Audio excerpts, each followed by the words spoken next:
اور اس کی دلیلیں ابھی میں دوں گا. ابھی بہت اچھا لگ رہا ہے مولانا صاحب, اس میں بھی فضول خرچی ہے. ہاں, صحابہ کرام ایسے ایسے آپ کو ملیں گے پورا کا پورا مال خرچ کرنا چاہتے تھے, لیکن اللہ کے رسول نے روک دیا, نہیں تم ایسا نہیں کر سکتے. دین کے کام میں وہ مال خرچ کر رہے ہیں, لیکن اللہ کے رسول ان کو دین کے کام میں بھی سارا کا سارا مال خرچ کرنے کی اجازت نہیں دے رہے ہیں. بس تھوڑا سا صبر کریے اور پھر دیکھیے, جب دین کے کام میں آپ حد سے زیادہ تجاوز نہیں کر سکتے ہیں تو پھر سوچئے گا شادی میں, بیاہ میں, بیڑی سگریٹ میں, پان تمباکو میں, شراب نوشی میں, اپنے بیٹے اور بیٹیوں کی شادی میں ہم حد سے زیادہ آگے بڑھ جاتے ہیں. باراتیوں کے لے جانے اور لانے اور لے جانے میں, اور باراتیوں کو کھانا کھلانے میں, ایک سے زیادہ کھانا پکوان 20-20 آئٹم بنانے میں ہم کہاں خرچ کر سکتے ہیں جب دینی کام میں ہم سے آگے بڑھنا جائز نہیں ہے. ایک لمٹ بتائیے, اس چیز کو یاد رکھیے گا. یا بنی آدم, پہلی چیز خذوا زینتکم عند کل مسجد وکلوا واشربوا. اے آدم کے بیٹو, اے آدم کی سنتان, جب تم مسجد میں جایا کرو تو زینت تیار کر لیا کرو, مکمل لباس پہن لیا کرو. یہ آیت اس وقت نازل ہوتی ہے جب عرب کے اندر محمد رسول اللہ صلی اللہ علیہ وسلم کے آنے سے پہلے دین ابراہیمی کے پیروکار, دین ابراہیمی کے ماننے والے جب متعدد بدعتوں میں ملوث ہو چکے تھے, اور نبی اکرم صلی اللہ علیہ وسلم کے نبی بننے سے پہلے دین ابراہیمی کے ماننے والے عرب کے لوگ جب خانہ کعبہ کا طواف کرتے تھے تو ان کے مرد تو کپڑے پہن کر طواف کرتے تھے, لیکن عرب کی عورتیں خانہ کعبہ کا بالکل ننگی ہو کر, برہنہ ہو کر طواف کرتی تھی. ان کے جسم کے اوپر کپڑے کا ایک تار نہیں ہوا کرتا تھا. کما والدت امہا, جیسا کہ ان کی ماں نے آج ہی ان کو اپنے پیٹ سے پیدا کیا, جیسے وہ بچہ جو ماں کے پیٹ سے پیدا ہونے کے بعد برہنہ اور ننگا ہوتا ہے, ایسی عورتیں خانہ کعبہ کا بالکل ننگی ہو کر, برہنہ ہو کر طواف کرتی تھی. عورتوں کو کپڑے پہن کر طواف کرنے کی اجازت نہیں تھی. عرب کے اندر جب محمد رسول اللہ نبی بنا کر بھیجے گئے تو خانہ کعبہ میں ان ننگی عورتوں کے ننگے طواف کرنے پر قرآن کریم یہ آیت نازل کرتا ہے اللہ تعالیٰ قرآن کریم کے اندر, اور اس بری رسم کو روکتا ہے, اور پوری انسانیت کے لیے اور آدم کے ہر بیٹے کے لیے, نہ صرف مسلمانوں کے لیے بلکہ آدم کے ہر ایک بیٹے کے لیے, ساری انسانیت کے لیے قانون بنا دیتا ہے. یا بنی آدم خذوا زینتکم عند کل مسجد, اے آدم کے بیٹو, اے آدم کی اولاد, جب بھی تم کسی اللہ کے گھر میں جاؤ, مسجد میں جاؤ, تو نہ کوئی مرد ننگا طواف کرے گا, نہ کوئی عورت ننگی جائے گی. سب کو حکم ہے, اے آدم کی اولاد, اولاد میں مرد بھی ہے اور عورتیں بھی شامل ہیں, جب بھی تم مسجدوں میں جایا کرو, جب بھی تم اللہ کے گھر میں جایا کرو تو زینت اختیار کر لیا کرو, مکمل کپڑا پہن لیا کرو, مکمل لباس پہن لیا کرو. لباس میں کنجوسی نہیں, مکمل لباس پہنا کرو. اور سنو, ہم نے تمہیں جو رزق دیا ہے اس رزق میں سے تم خوب کھاؤ, کھانے سے تمہیں کوئی نہیں روک رہا ہے. اللہ نے تمہیں جو نعمتیں دی ہیں اس کو ظاہر بھی کرو, کھاؤ بھی, جو حلال چیزیں ہم نے اتاری ہیں اس میں سے پیو بھی, کھاؤ بھی اور پیو بھی, لیکن کھانے اور پینے کے اندر احتیاط رکھنا. ولا تسرفوا, حد سے آگے مت بڑھنا, حد سے تجاوز مت کرنا. انہ لا يحب المسرفین, اللہ تعالیٰ بے جا خرچ کرنے والوں کو پسند نہیں کرتا. قرآن کی ایک آیت یہ ہے جو میں نے آپ کے سامنے پڑھ دی ہے. آئیے ذرا دوسری آیت کی طرف آئیے. پہلے میں 2-3 آیتیں پڑھ دے رہا ہوں تاکہ آپ کا ذہن بن جائے کہ فضول خرچی صرف وہی نہیں ہے جو ہم سوچیں. آئیے دوسری چیز, اللہ دوسری جگہ فرماتا ہے قرآن میں, حافظوں سے پوچھئے گا قرآن میں یہ آیت کہاں ہے. وَآتِ ذَا الْقُرْبَى حَقَّهُ وَالْمِسْكِينَ وَابْنَ السَّبِيلِ وَلَا تُبَذِّرْ تبذروا تبذیرا ان المبذرین کانوا اخوان الشیاطین۔ قرآن کی دوسری آیت میں ذرا نظر کریں، اللہ نے یہاں پر بھی دو تین چیزیں بتائی۔ وَآتِ ذَا الْقُرْبَى، ہم نے تمہیں جو دولت دی ہے، ہم نے تمہیں جو مال دیا ہے، تم اس مال کو اپنے قرابت داروں پر خرچ کرو، ان کا حق ادا کرو۔ وَآتِ ذَا الْقُرْبَى حَقَّهُ، اپنے قرابت دار کا حق ادا کرو۔ قرابت داروں میں، آپ کے رشتہ داروں میں جو غریب ہیں ان کا خیال رکھو۔ والمسکین، ہم نے تمہیں جو مال دیا اس میں مسکین کا بھی خیال رکھو۔ جو چیز بتانا چاہتا ہوں وہ اب آ رہی ہے۔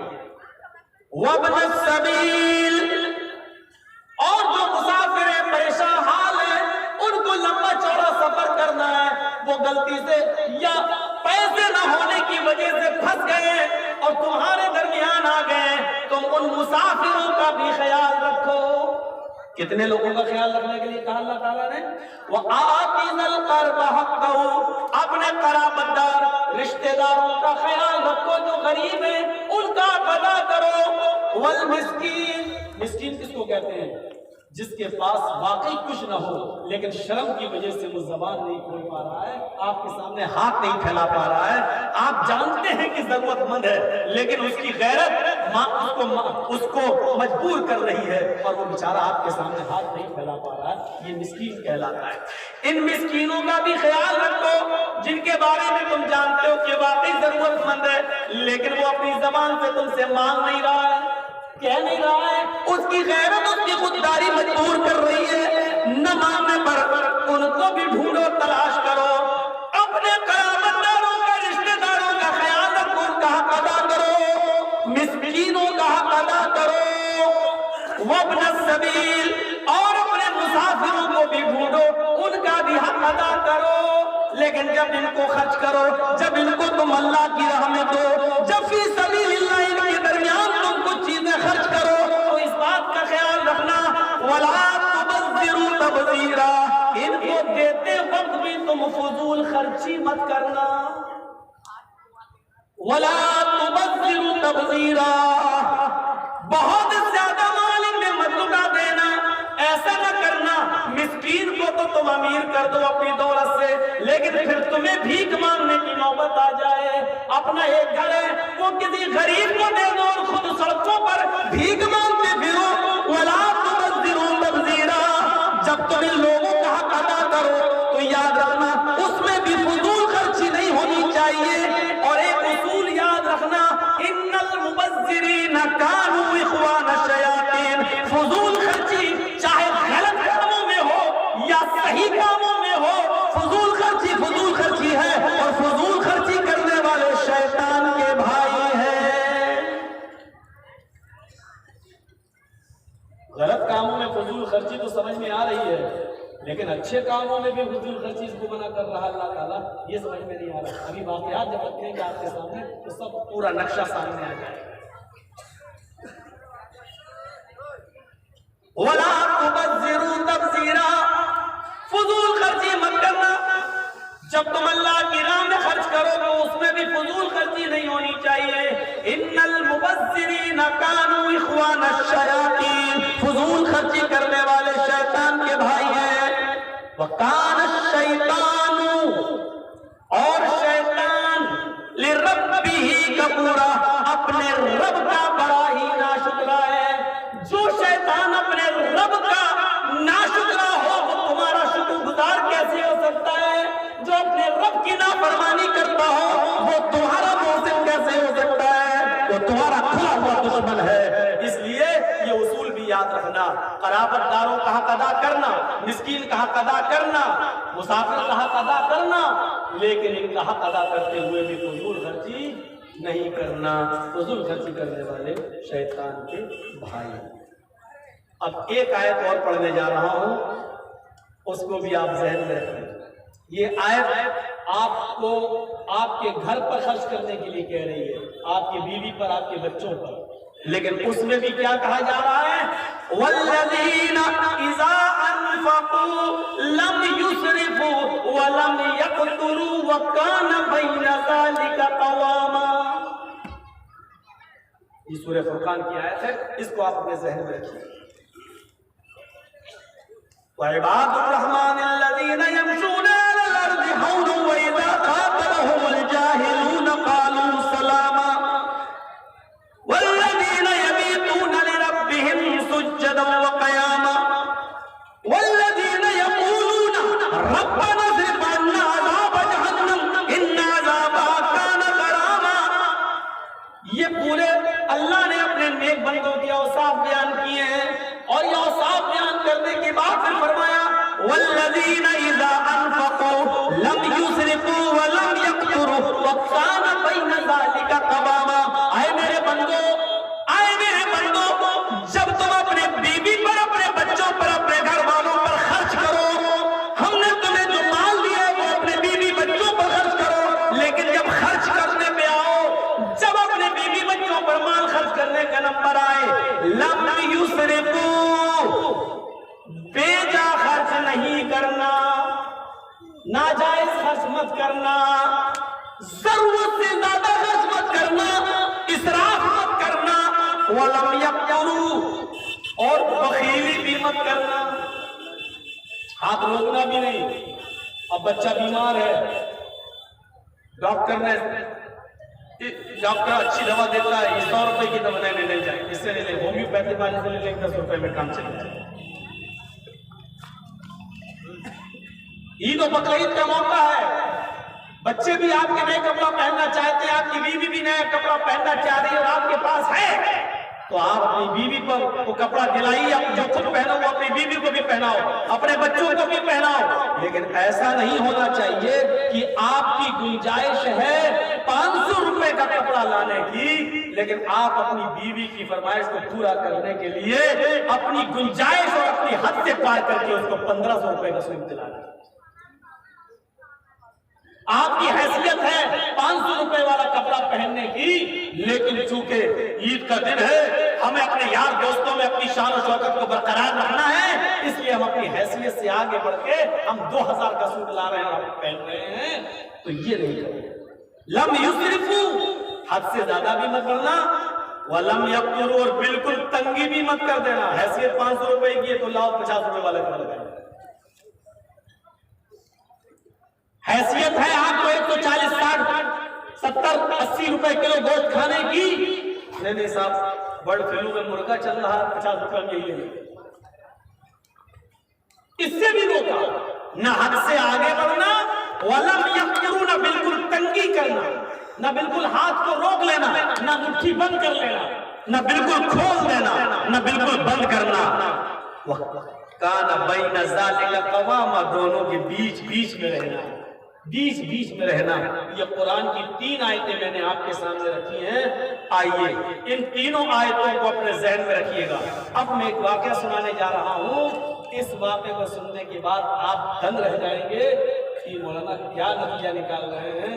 یہ واقعہ ہم مولویوں پر بھی فٹ بیٹھتا ہے، یعنی ہم لوگ بھی مجرم ہیں اس واقعے کی روشنی میں. بخاری شریف کا واقعہ، نبی اکرم صلی اللہ علیہ وسلم رات کے اندر اٹھتے ہیں، کروٹیں بدل رہے ہیں، بستر پر آپ کو رات کی تاریکی میں نیند نہیں آ رہی ہے. آپ نے اپنی بیوی اما عائشہ سے کچھ نہیں کہا، آپ نے اپنی بیوی عائشہ سے کچھ نہیں کہا. آپ نے دروازہ کھولا